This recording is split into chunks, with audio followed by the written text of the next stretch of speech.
1분 안에 해야 되는 처음이에요. 당연히 재수술을 해야 되고요. 가슴 성형 앞두고 제일 중요한 게요.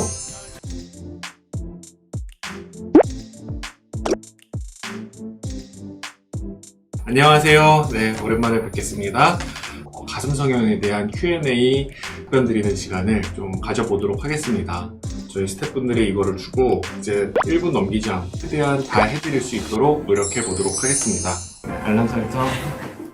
새가슴은요, 기본적으로 보형물 폭을 좀 넓게 갖고 가는 게 좋아요. 그래야지 넓은 흉곽을 충분히 채워주고 가슴골을 모을 수 있기 때문이거든요. 하이 타입, 풀 타입 이런 거를 쓰기에는 조금 어려움이 있는 경우가 종종 있어요.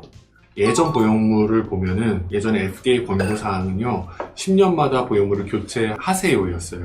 요즘에 기본적인 권고사항은요, 10년마다 보형물 교체가 아니고요, 최초 3년째 MRI나 초음파를 이용해서 검사하고 주기적으로 2년에 한 번씩 검사를 하세요로 바뀌었어요. 보형물 상태를 주기적으로 보면서 보형물 상태만 괜찮다면 유지해도 된다는 겁니다. 실리콘은 사실 몸 안에 들어가면은 당연히 항원으로 받아들여요. 체내 실리콘 보형물이 들어오면 이거는 내 몸이 아니니까 당연히 얘를 항원으로 인식해서 얘를 둘러싼 피막이 이제 형성이 되는 거예요.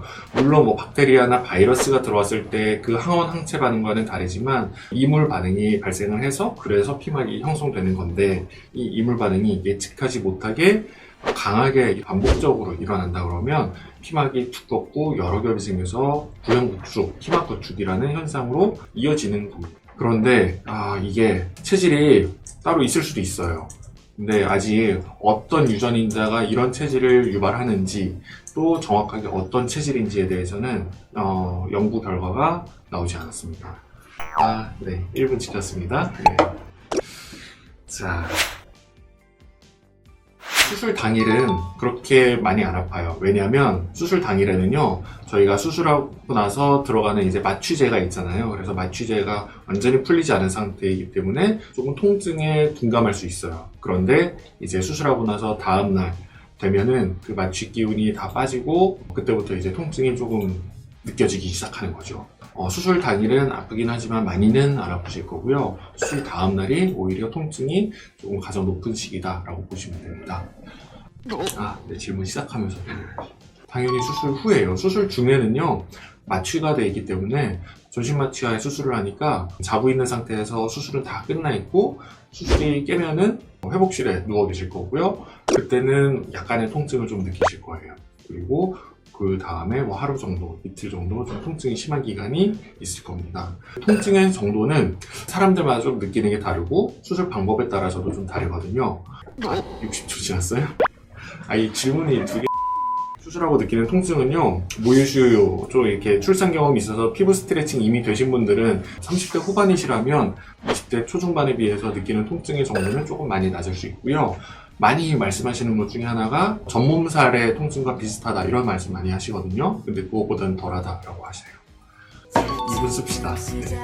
마사지를 했던 이유는 수술할 때 저희가 포켓을 만드는데 그 포켓을 보형물에 딱 맞춰가지고 피팅을 잘 못하니까 수술하고 나서 어느 정도 그걸 늘려주는 그런 마사지를 통증을 감수하면서 했어요. 근데 요즘에는 사실 마사지 안 합니다. 수술을 하게 되면은 다 수술하면서 혈관을 보고요. 그러면 수술 중에 그 혈관을 전기 소잡기 여러 가지 방법을 이용해서 지혈을 해요. 그러면 열려있던 혈관이 닫히면서 멈추게 되는 거고요. 그래서 피주머니도 안 차고 이럴 수 있는 거예요. 그런데 닫혀있던 혈관이 열리는 경우가 발생할 수 있어요. 약을 먹는 것 중에 피를 맑게 해준다 이런 약물 있잖아요. 아스피린, 와파린 아니면 오메가3 이런 거 드시는 분들은 사실 이런 지연성 출혈 가능성이 높고요.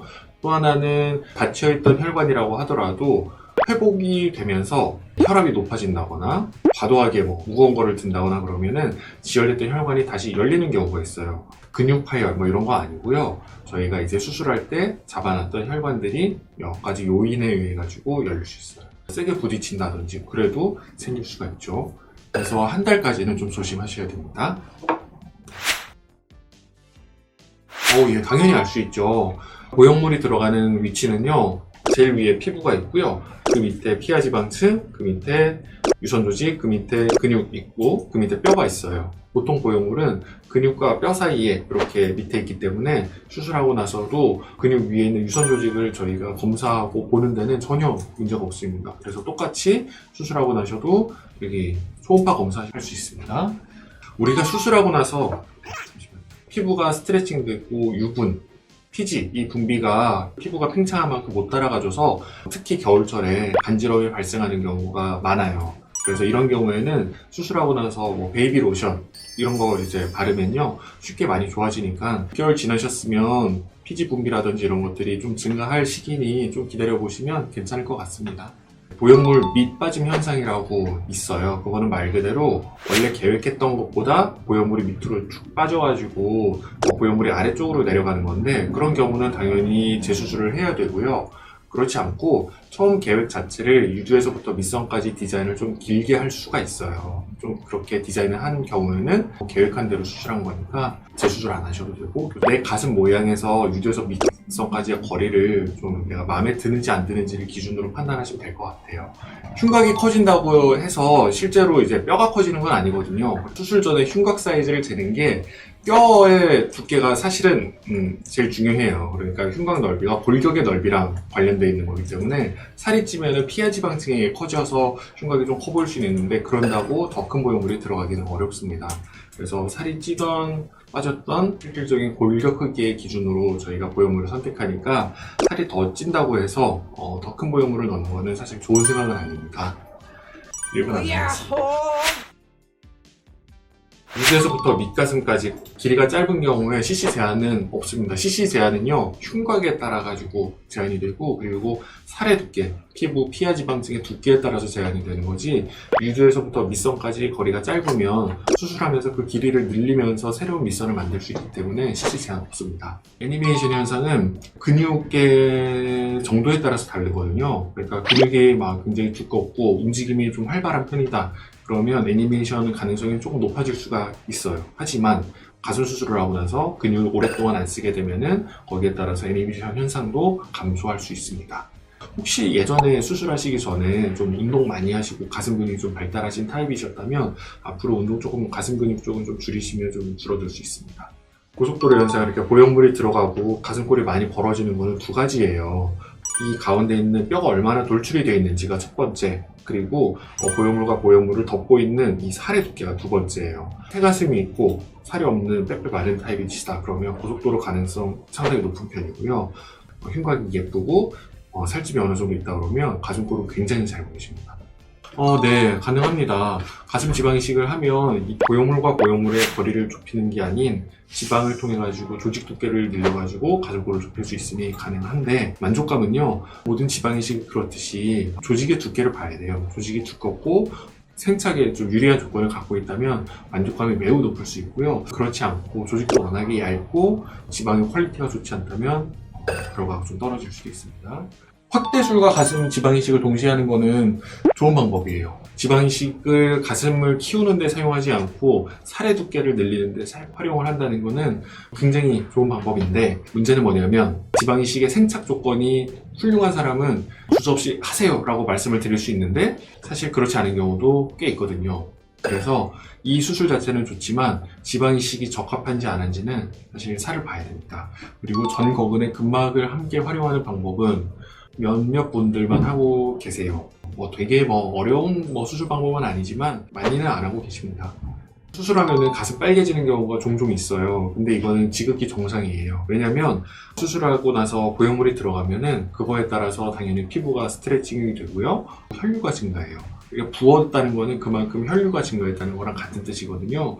피는 빨간색이니까 혈류가 증가하면 당연히 붉어 보여요. 그래서 회복 중에는 가슴이 쉽게 빨개질 수 있습니다. 알람 설정. 가슴 성형 앞두고 제일 중요한 게요, 혹시라도 지금 약을 먹고 있다 그러면 건강식품을 먹고 있다, 허브 같은 거 드시는 거 있다 그러면 그거 중단하시는 게 제일 중요해요.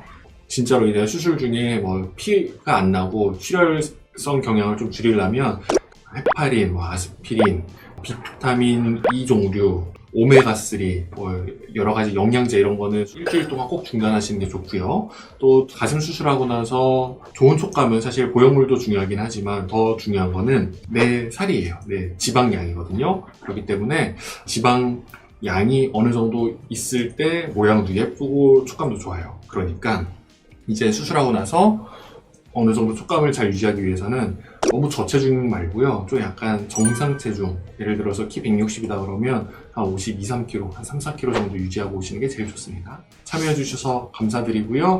안녕.